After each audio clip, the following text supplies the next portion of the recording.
Hello, everyone. Welcome back to EXP Family Tree. As always, we are bringing you an awesome guest to learn from today.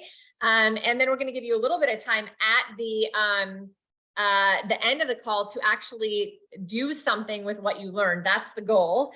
I don't know if you guys noticed in the last few calls that we have done, that is what we're changing because the market's shifting, the market's changing. I read something yesterday I believe to be totally true, which is if you don't quit and you keep remaining in execution, you're going to win by default because there's going to be a lot of people that are going to quit.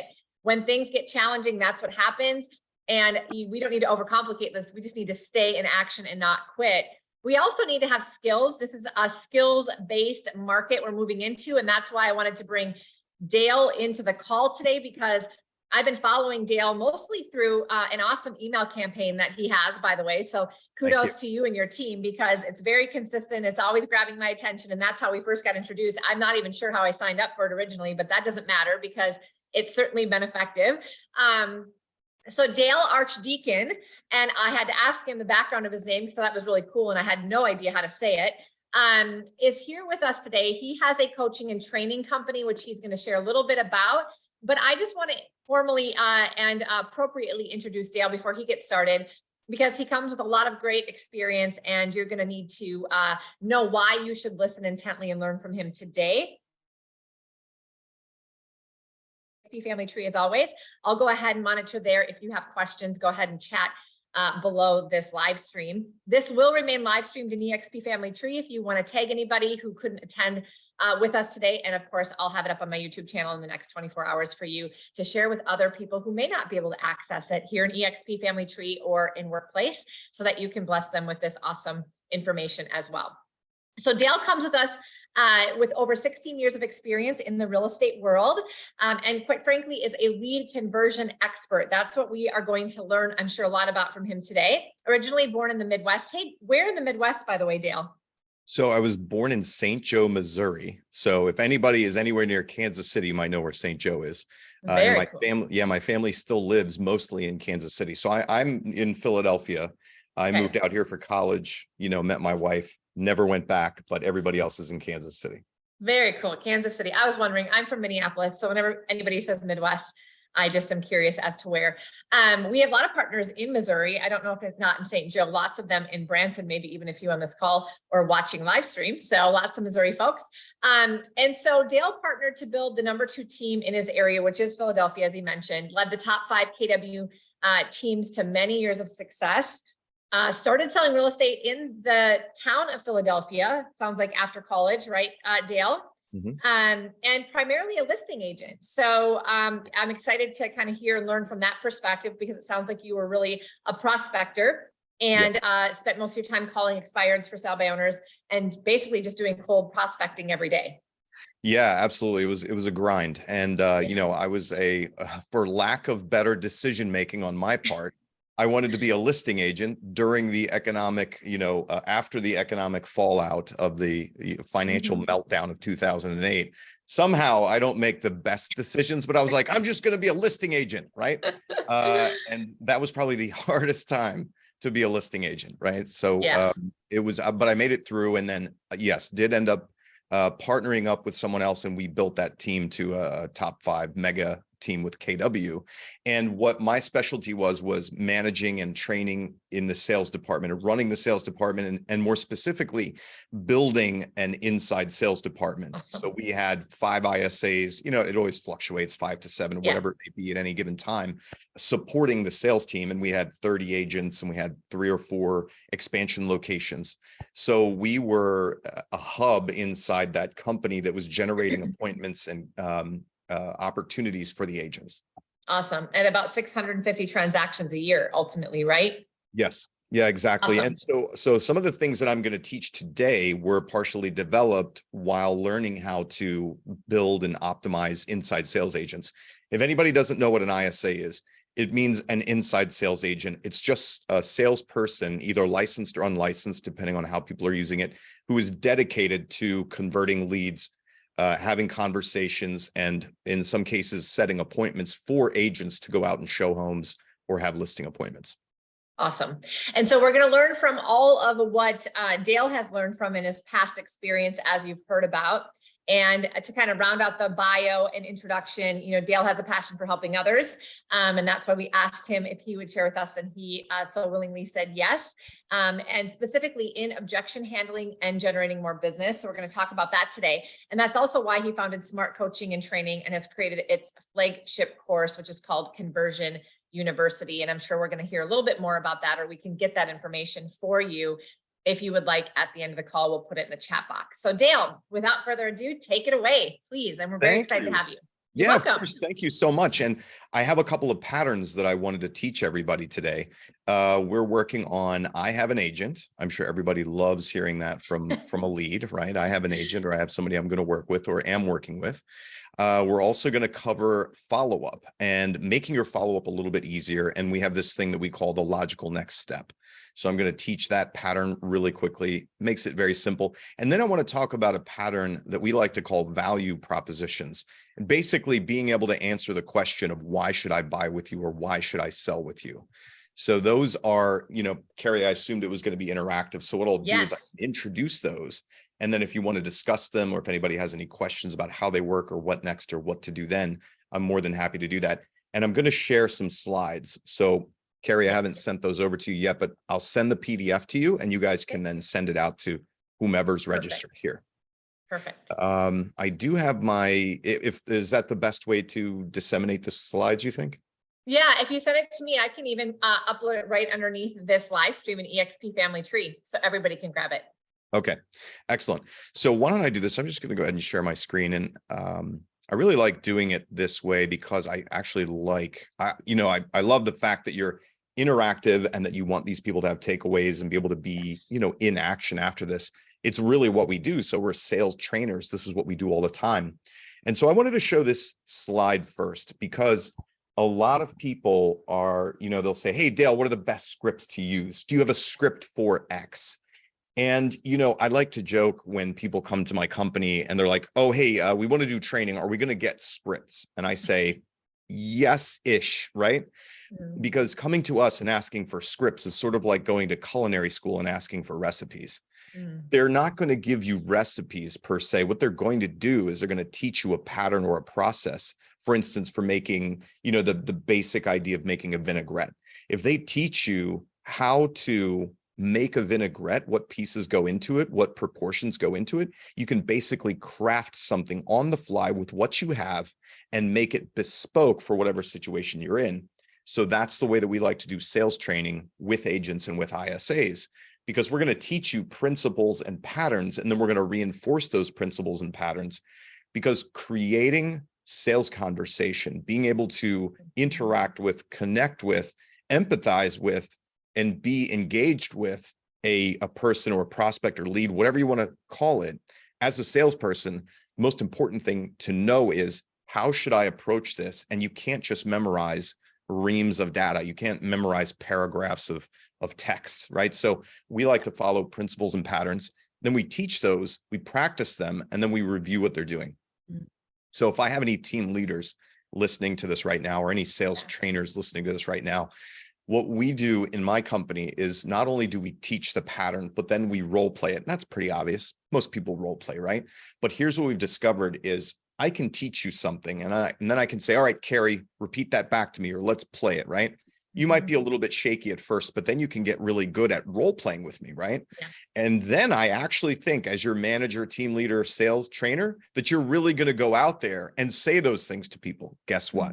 It doesn't always happen that way, right? So what we do instead is I teach, I practice, but then I say, great, Cari, now let's listen to your call recordings, right? Let's listen to the conversations you actually had, you and I together, so that I could say, wait a minute, Cari, we worked on this technique. We worked on I have an agent. We worked on logical next step. You hear in the recording here where you didn't do any of that stuff? Okay, let's practice it again. This is where you need to apply those techniques. So if you're a team leader, manager, sales trainer, whatever it is, that cycle of teach, practice, and then review is massively important. That's one of the things that we do at my training company all the time. We do a lot of role playing. We do a lot of call review with our clients. So obviously you mentioned Conversion University, basically, but just a PSA. Conversion University is plugged into several industry vendors. So if you are, for instance, if you use Follow Up Boss, I know we here at EXP, it's not a standard, but what I wanted to say is if you happen to use we have certain vendors where you can access some of our video training. If you happen to be a Follow Up Boss user, it's not a commercial for them, but if you happen to be one of those users, you get access to our 9-module video training course of Conversion U. So that's just a little PSA there. When talking about patterns, and this is something I can leave people with, we put a lot of these patterns and processes into our training and translate these. And I just want to cover maybe the first one at the top here, and then I'll go on to specifically training some of these other ones that I mentioned today.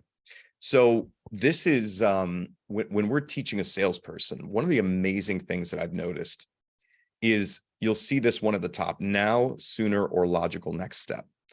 This is huge when you first start working with a salesperson. And in fact, I've even seen veteran salespeople that violate this rule all the time: now, sooner, or logical next step, right? What we do when we're working with them is basically I say, Cari, when would you like to sell someone a house? Or when would you like to list their house? And you would say what, Cari? I'm not sure. How about now? I don't know. How about now? Would you like to do it now, Cari? Now might be a little soon. Okay. So here's what we teach salespeople. You are always looking for now. Anytime that you're talking to a prospect or lead, you want to sell them a house or list their home now. And if that lead says anything that sounds like not now, you want to follow that, right? We call it follow the no. You can see it in the middle of the poster there.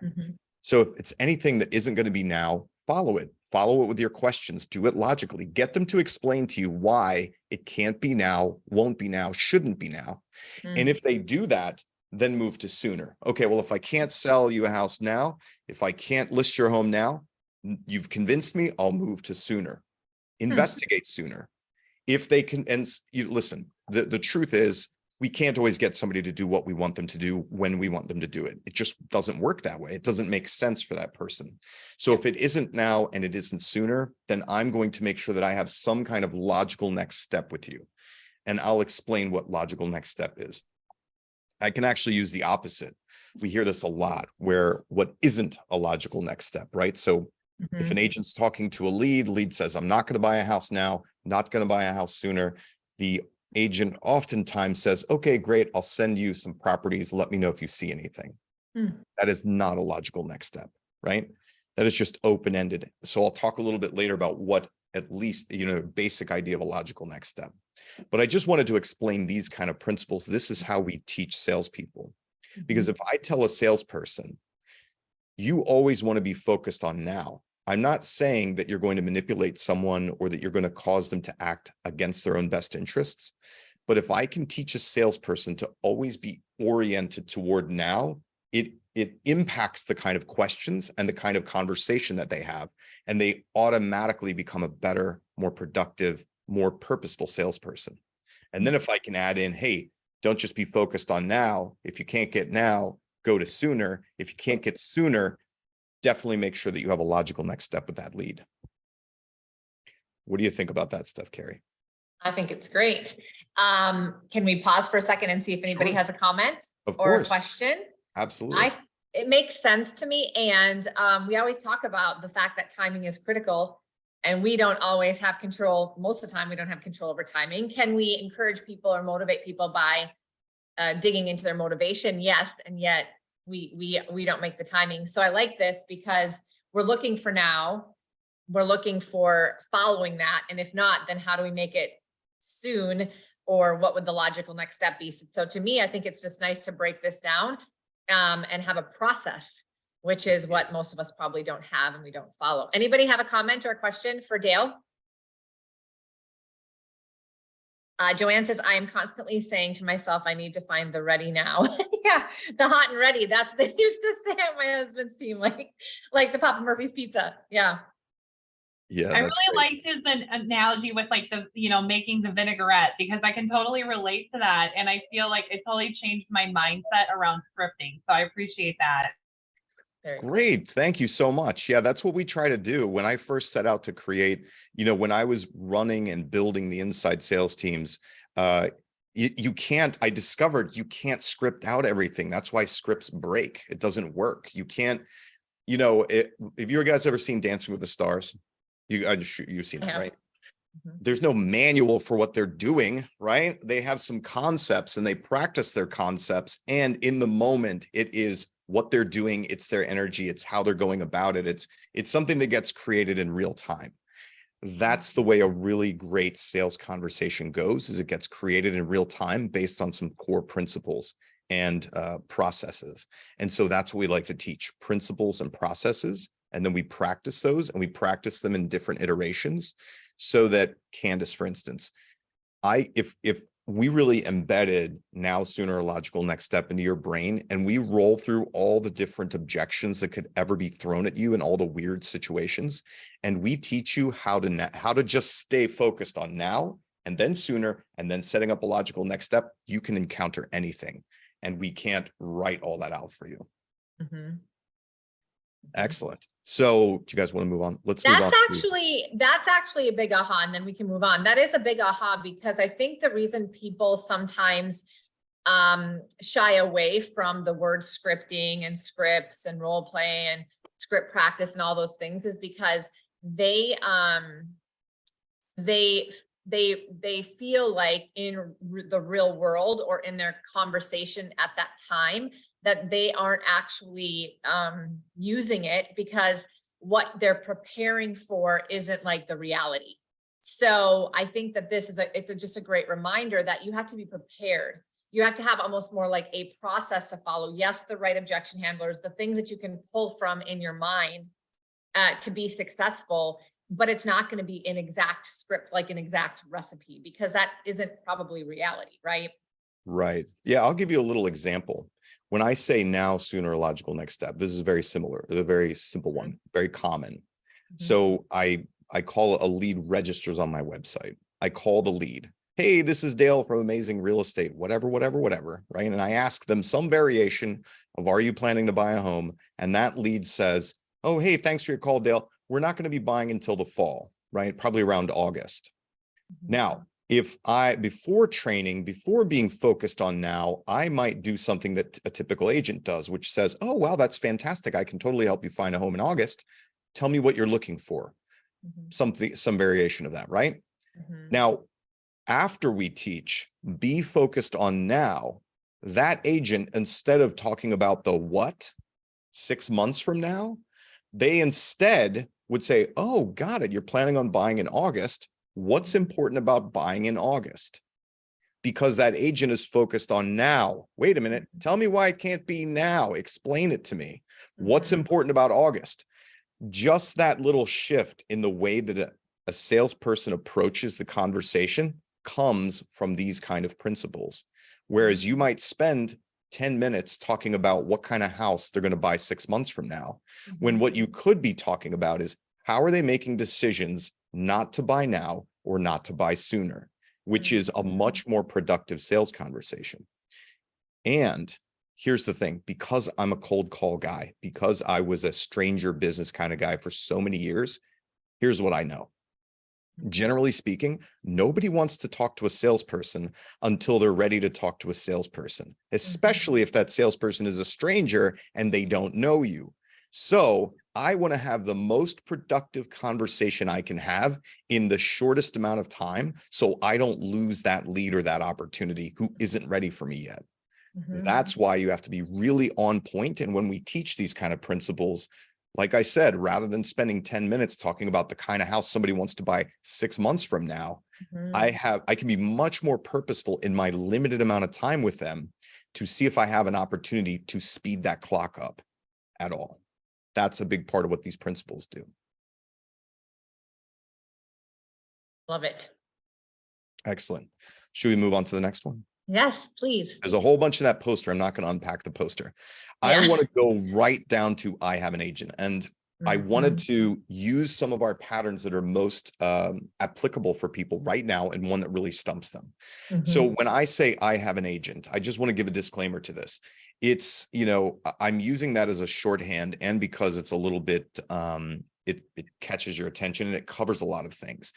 When I say I have an agent, I'm not talking about breaking an agreement that a person has with someone, or even, my own personal business ethics are that if a prospect, if a consumer is actively working with an agent, they enjoy working with that agent, and that agent is doing a good job, I leave them alone. I say, hey, great, we're good. So when I say I have an agent, that can mean anything from I'm getting emails from so-and-so, or I see this person's billboards, or I spoke to my neighbor and they used an agent that they want to refer to me. Any one of those things. But basically, I have you could be at an open house, right? And you're trying to talk to somebody who's come to your open house, and they're like, oh, thanks, we have an agent. Okay. Any of those variations, what we do is we teach this very simple pattern, and we have agents follow this pattern. And then once you follow this pattern, then you can make it your own. And as long as you get these key pieces in there, what it does is a lot of salespeople, when confronted with, I'm going to use someone else, or I'm thinking of using someone else, or I'm even actively talking to someone else, they just quit, right? They say, okay, great, well, call me. And they don't really know what to do. They don't have a process. So we like to teach this process. We make it simple first, and then you can make it more complicated later. It's really simple. It's a 4-step process, and I can demonstrate this for you. Okay. Cari, do you want to role play with me? Just keep it easy. Just keep it down the middle, nothing crazy. All right. So let's say, yeah, don't give me too much info. Just answer my question. So Cari, let's say, again, we're at an open house. All right. Okay. So I'm trying to talk to you. You're saying, no, Dale, I have an agent. Thank you. Here's what I'm going to follow this 4-step pattern. I'm going to paraphrase. I'm going to ask committed, signed, and benefit. Right. So just tell me that you have an agent, Cari. Okay. Thanks, Dale. I'm already working with an agent. Oh, you're working with an agent? Well, I mean, yeah, they're sending me some, listings. And so. Okay, got it. Well, are you committed to that agent? Well, we're really not that serious yet. So we really haven't felt like we've had to commit to anyone at this time, because we're just looking. Oh, okay. Got it. That makes sense. And have you signed anything with that agent? I don't think so. I don't really remember, but I don't think so. Okay, great, Carol. I appreciate that. Can I ask you this? What would be the benefit to working with that agent? Well, I don't know. At this time, they're just sending us some good listings. I haven't really, I don't really know much about them yet. Okay, great. Now, I just went straight down the middle. Thank you, Cari. We went straight down through this 4-step process, right? You heard the first paraphrase. Basically, I just asked a question with my tone. Oh, you have an agent you're working with? The reason that I do it that way is because it solicits extra information from Cari that I don't have to figure out or formulate a question for. The paraphrase is very simple, and you do it swinging up at the end so that it's a question. And some people will just say, yep, if they're like me, if they're drivers, right? And they're not giving you anything. If they're more expressive, like Cari, they're going to tell you more information, and they're going to give you important information that you don't have to figure out how to get. So that's paraphrase. Then you'll notice I asked, are you committed to that agent? And Cari immediately backed away and was like, oh, well, we're not committed to anybody. We're just getting started, right? So that's wonderful. Now I've seen that there is some opportunity here. I went to signed just to make sure, even though she said we're not committed, we might not have done that, but I wanted to demonstrate it for you guys. In most areas, we can't interact with a consumer that's already signed something. And so we just get that out of the way. Have you signed anything with them? And then you'll notice, this is the key piece, one of the key pieces that we teach, which is what's the benefit to, or what is the advantage to? And the reason that we ask that benefit or advantage piece, you'll notice Cari's answer in that totally made up role play was, oh, they're just sending us emails. I'm pretty confident that you can compete with somebody sending someone emails, right? That's not hard. But let's say that Cari, wanted to work with her neighbor's realtor, that, in the benefit, Cari might say something like, oh, well, they did a great job for my neighbor, and we just really want to make sure that we find the perfect home. When you ask those kind of benefit questions, what that lead gives you is they're telling you, hey, these are the things I value in this potential real estate interaction, and you better be selling them back to that lead in order to have any shot of convincing them to work with you. But it can't just be that. Let's say that Cari says, yeah, they worked with my neighbor and they did a great job, right? So that sounds, the motion sensor's not turning my lights on. Anyway, yeah, let's say that she wants to work with that neighbor. You've got some know, like, and trust in there.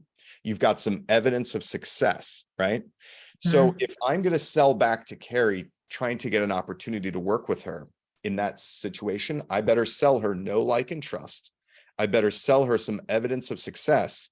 But because I'm the devil she doesn't know, and she already has a devil that she does know, I better add more, better, faster, cheaper, easier on top of it in order to get an opportunity for her to set an appointment with me or consider me or even, interview me. Does that make sense, everybody? Okay, great. So this is a very basic 4-step process, and we teach it this way. You'll paraphrase, swing up on the end, get them to give you free info, ask, are you committed? And I like to be pretty specific about, are you committed? And not, how committed are you, right? I like to joke, it's not how pregnant are you, it is, are you pregnant or not, right? One or the other. And it's kind of a cage rattler question, because you'll notice, Cari, even in role play, you could have said anything that you wanted to say. You could have said, nope, Dale, there are realtors for life, and we would never go anywhere else. You could have totally done that, but you didn't. Even in a role play, you were like, oh, I don't know, I'm a little afraid of commitment. Commitment's a big word, right? Even pretending. Yeah. So in real life, in real life. So what if somebody did say that, like, oh, my neighbor is a realtor and they are totally going to be representing us? Like, what is there a chance of overcoming that? Let's do it. Do that. Okay. Oh, Cari, you have an agent you're going to work with? Oh yeah, my neighbor is a realtor and we're totally going to work with her. I've just known her for a lot of years. Oh, that's great. Are you committed to working with that agent? Well, in my mind, I'm committed. We really aren't, that far into the process yet, but yeah, she's our realtor.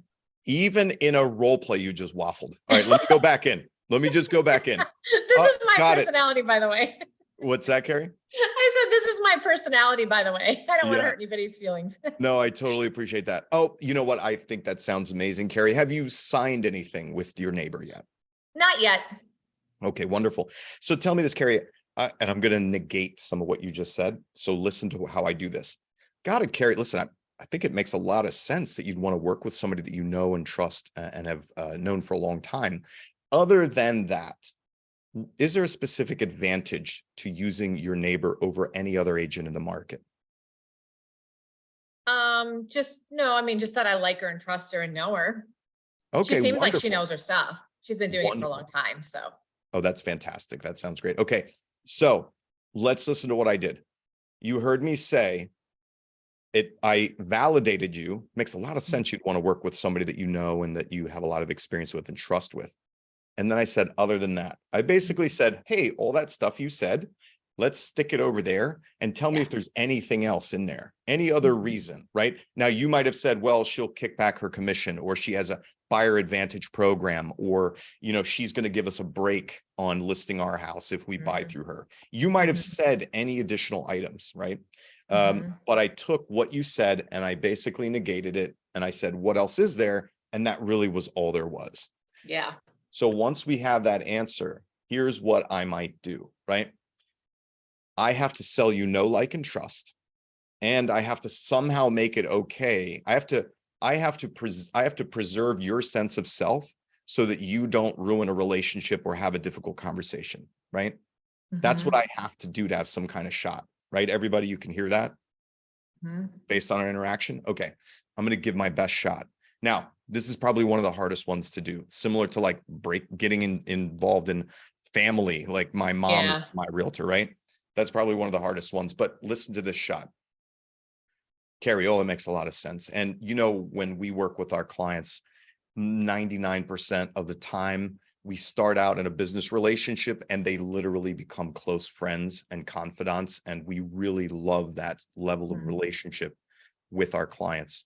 So let me ask you this, and I know that you have an amazing agent potentially in your court right now. I'm just curious if it would give you additional benefit if a powerhouse like that agent could work with a powerhouse like us, if we could collaborate so that you get essentially 2 for the price of 1 and nothing changes for your friend, for your neighbor. Would that be powerful if you could leverage that and everybody came out even better on the other end, where we can share best practices with her as we work with her, and you ultimately end up finding the perfect home for yourself? Is that something you might be interested in? I mean, I don't really know how it all works, but possibly.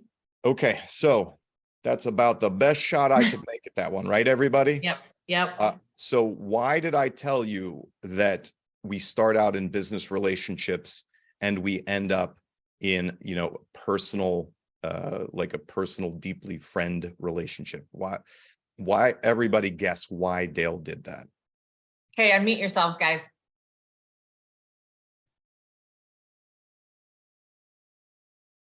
I'll just tell you, it's called social proof.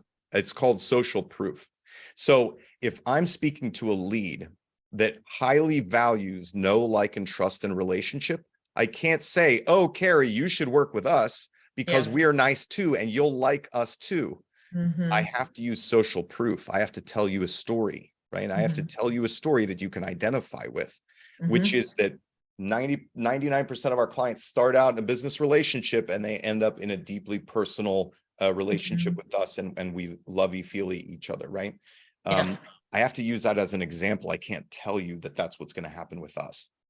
And then what you'll notice is I said that I had to prevent you from having a difficult conversation with a valued person, right? In a relationship.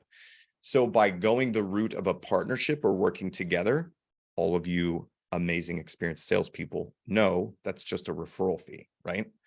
That's called a referral fee, but I'm not going to say that. I'm not going to say, hey, Cari, let me buy your friend out of this. No, instead it's a partnership. We work together. We all, collectively improve ourselves, or, have a mutually beneficial relationship or working together. So that's what I did. And then I used a soft close, asking if you'd be interested in something like that. Again, probably one of the most difficult situations that you could find yourself in terms of selling against someone. But in my experience, that's about one of the best ways that it can be approached. Yeah, I agree. So what do you think, everybody, if you can, and I know a lot of people are off camera because they're probably driving and doing whatever, but if anybody can share with me, a lot of you I know are doing open houses. There's more opportunity to do open houses in today's market, in a lot of markets. And one of the most common things is I already have an agent, because they just want to be left alone, but most of them don't have an agent.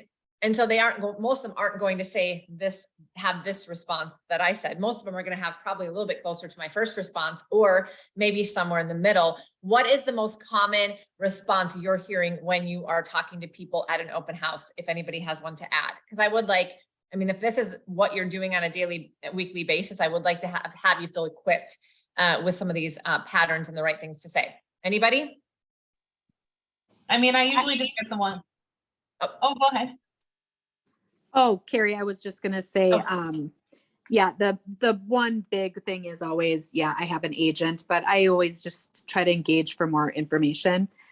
Typically I'll say, oh, who's your agent? And, I'll tend to try to say something complimentary about them if I know who they are. But from there, I don't usually press it too much. I always say, well, we'll follow up with that agent after the open house if there's any updates. But try to show that we'll bring value and, what the purpose is for us asking. Yeah, because most people say they have an agent, but they haven't signed with them, and it's still a chance to get the business. So I think we should try to get the business. Candy, did you have something to add? Yeah, usually it's very similar to Chrissy's. Surprise, we're right next to each other. But yeah, I usually ask them, if they have an agent, and then if they say yes, I do, I'll try to press them and say, oh, I wonder if they reached out to me before the open house to let me know that you were coming. What's their name, so that I can email them, and then that's how I can usually figure out if they do or not, if they sign something. Got it. Yeah. So what I would say, as we're looking at this pattern here, this pattern is going to be a much more productive conversation so that you can actually position yourself for a sales conversation. If you get to the committed question and they say no, quit doing this and just go on to discovery. Okay. If they waffle or they say yes, then continue through the pattern. Ask them if they've signed, and then ask them that benefit question or advantage question.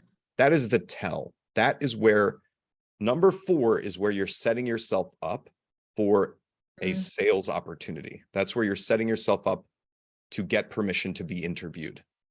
So that's really important, because I know that if you just go back to your office and then you try to reach out to these people later on, it's so much more difficult to get yourself back to a sales conversation. And so if you can get into the sales conversation on site in the moment, it gives yourself, you'll give yourself a much better shot at winning a piece of business. And I like to teach salespeople this. If you are listening to this, I hope that you believe that you are an excellent salesperson and that you do the absolute best job that you possibly can for your clients at all times. And what I can tell you, I guarantee you, there's a lot of people with real estate licenses who do not, right? And are not great and don't go to the mat for their clients. And so if you believe that about yourself, you literally have an ethical responsibility to have a good sales conversation with every consumer that you run into.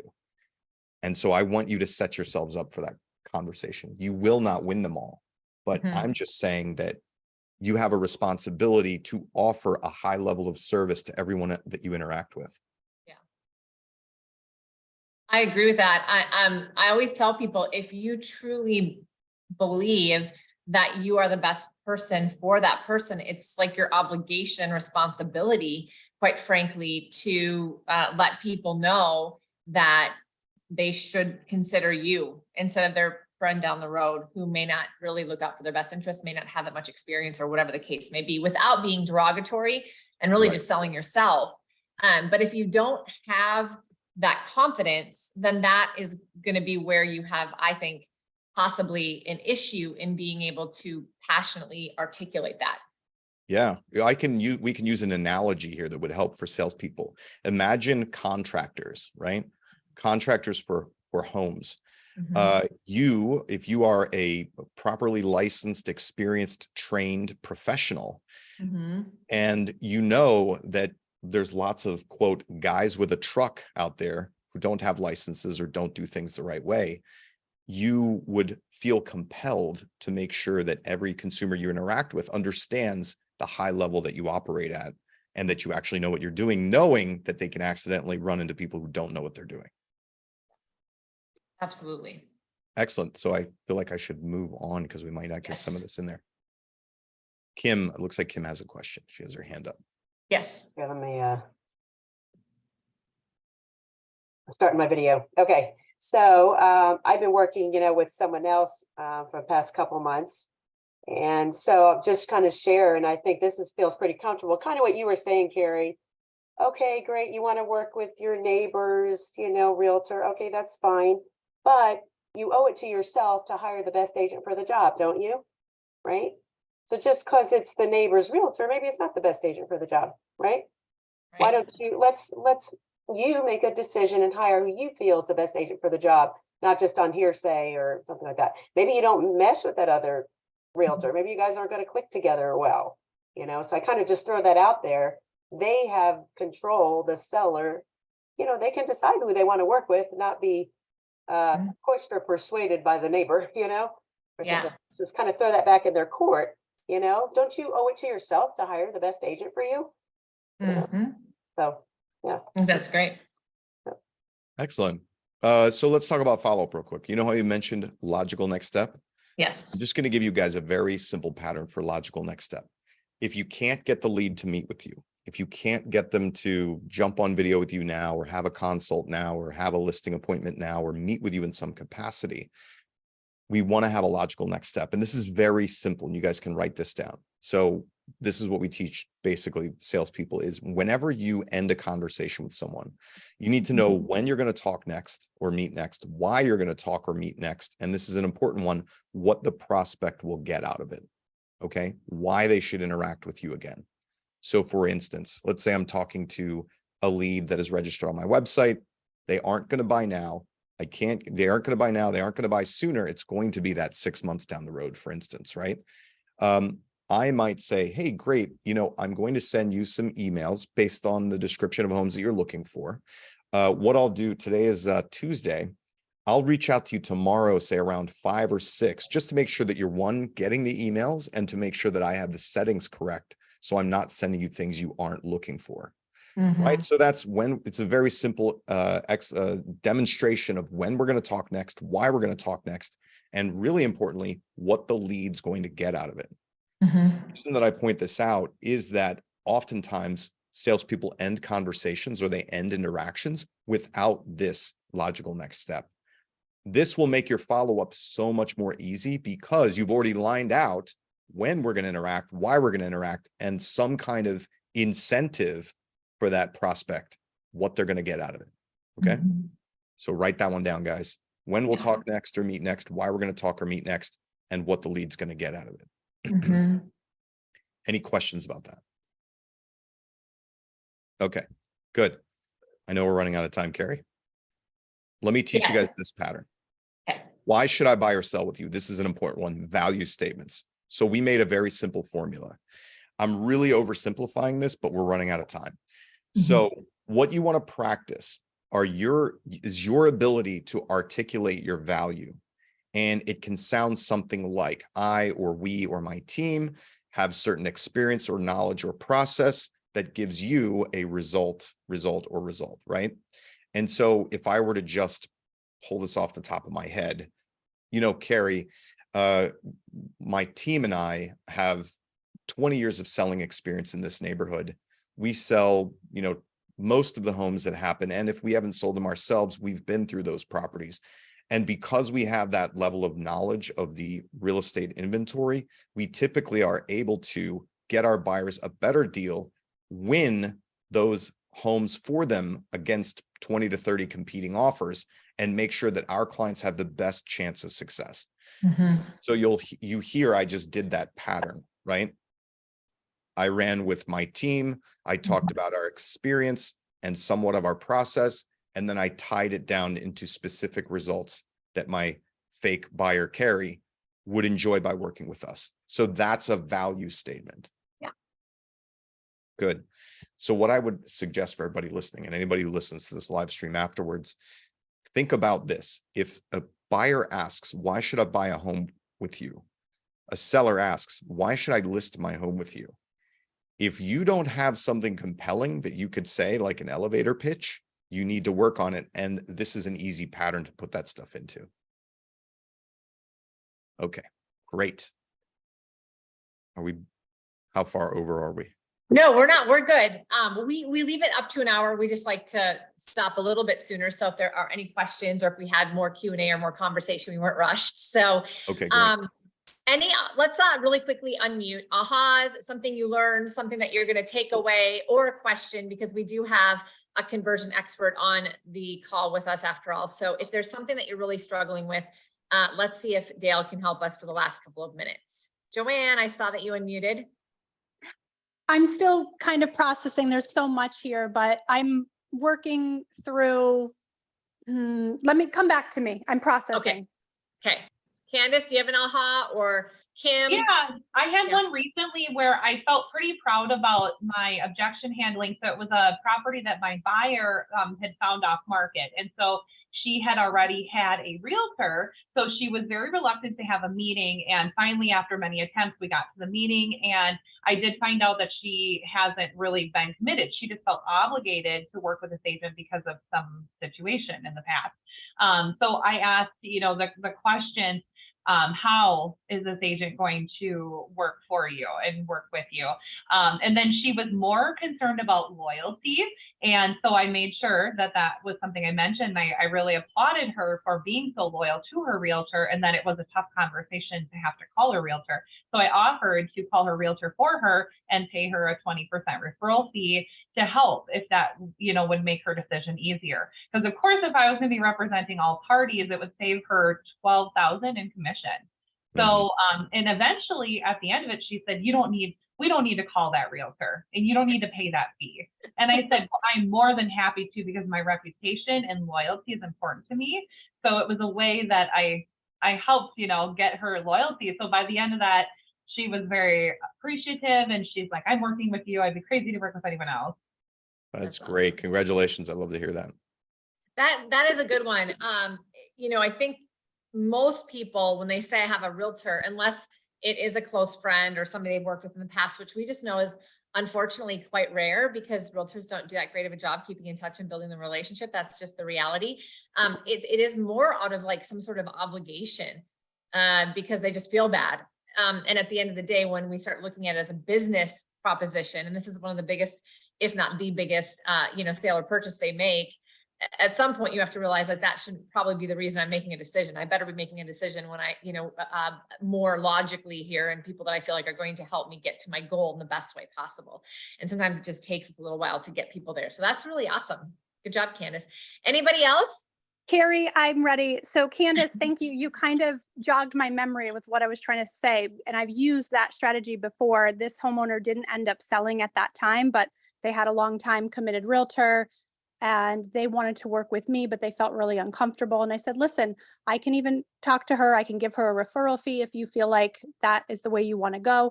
But I was stuck because I'm jumping to a situation today, an appointment I have. The buyer, they're going to sell their home and their hope is to buy this generational property. Grandpa has passed, children are facilitating the sale. The niece is kind of in control and has a realtor. I don't know who it is. I haven't had a conversation with the homeowners yet, but without stepping on toes, I wanted to kindly let them know that they obviously feel obligated to work with another agent. However, if they do agree to sell the home to my clients, I'd be more than happy to help facilitate the entire sale and help them out with a discount. The buyers get a good deal, the sellers get to save some money. Understanding that it's a sensitive situation, it's a little tricky to bridge that conversation. Any tips? Yes, I would say first, just like we've just talked about, you want to find out what they value in the agent that they are planning on using or that they have selected or that is on deck, Joanne, because you have to understand what you're selling against. And yes, I think it's a good approach to say, hey, we can facilitate the whole thing and potentially get some discounts, but we don't know if that's something that those people value, first of all. So you first need to find out what they value. And it's not like asking, oh, hey, would you like to pay less money? That's not the way that I'm suggesting it. But getting in contact with them to find out how they've selected the agent that they are using and what the advantage or benefit is to using that particular agent. It could turn out, again, that it's a personal relationship, or it could turn out that that this agent has given them a specific process to follow or described a specific way in which they work that this lead highly values. Does that make sense, Joanne? It does. Let's say in this scenario, we live in a tight community, a lot of longtime realtors. Say it's either a realtor that's been in business for 30 years and they've known them for a long time. They're in Rotary Club together, or B, it's my aunt or my sister, and we're definitely working with her. Okay, so we've got two different scenarios there. And in both, in your conversation, Joanne, once you find out, let's say I find out that it's a family member that they're working with, I would then try to investigate it a little bit more. And I might ask something like, got it, Joanne. So I understand that it's your cousin that you want to work with. Let me ask you this. Is working with your cousin important to you out of a sense of loyalty to your family? Or is it something specific about the way that agent conducts business that's attractive to you? So basically, I've just used a break apart question. I haven't led you in any way. I haven't influenced you in any way, and I haven't given any sort of opinion about either one. But what I'm trying to do is I'm trying to say, okay, are you falling into the relationship loyalty bucket, or are you pragmatic about your decision making, right? I want to try to separate those two so I have a better understanding of how to position myself. Yes, and either way, the end result is understanding what's important about that person. And can I help them to navigate that scenario and provide for them value, trust, commitment, the same level of comfort in the Yeah. process. Exactly. Yes. Hmm. That sounds like a tall order. I'd love to know how that turns out. It's okay. I'll report back because I'm actually meeting with the son of the family, yet it's the niece that has the realtor and is in charge. Okay, great. Yeah, so definitely Extra. so follow Dale's advice. Do not pitch. Do not try to close or offer until you understand what they're buying. Does that make sense? Yes. Okay, good. Thank you. Love it. Yeah, you're welcome. Yay. Awesome. Awesome. Okay. Yes. And Joanne, when you come back next week, tell us how it went. That would be amazing. Any last comments or questions, you guys? I don't see any questions coming up in the chat, but we have a number of people watching live. So if you guys have any, quick do it because we're wrapping up. Anybody else here that has one or a comment? All right. How many of you are doing open houses this weekend? By a raise of hands, virtually or real. Okay. You guys, if you can be doing open houses, I would highly encourage it. We're getting kind of word across all of our partners across the country, 26 different states, that people are showing up more so in open houses. Now, weather's probably starting to change across the country. I know not everywhere yet. And spring break is kind of over in most parts. And so now people are getting kind of that itch to get out there and look. Homes are staying on the market in some markets longer. That gives us more opportunity to capitalize on the marketing of the product that we're selling. And in places like Minnesota where inventory is so low, we're still having just droves of people coming through. So take advantage of it. And now you are equipped with some great scripts when people say the thing they're going to say when you first meet them in the open house. And let's see if we can get some conversions going. Thanks you guys for being here. Dale, it was awesome having you. We really, really appreciate you spending time with us today. Is there information that you can put in the chat on your coaching and or training? Oh, certainly. Yes. The website is smartsalescoaching.com. We're super easy to find. We have lots of content on YouTube, Facebook, Instagram. And Smart so Sales, is that what you said? Yeah, smartsalescoaching.com. I'm going to put the URL in the chat right now. Perfect. Okay. Oh, somebody you did that. Perfect. Wow, That was me. You type fast. As fast as I talk. I'm going to go ahead and post this in EXP Family Tree underneath the live stream as well. And then if you do have the slides that you want to share with us, I'll go ahead and post those there for everybody as well, Dale. I'll send you that email right now. Awesome. Thank you so much. Thanks, everybody. We will see you back here tomorrow. So please join us then.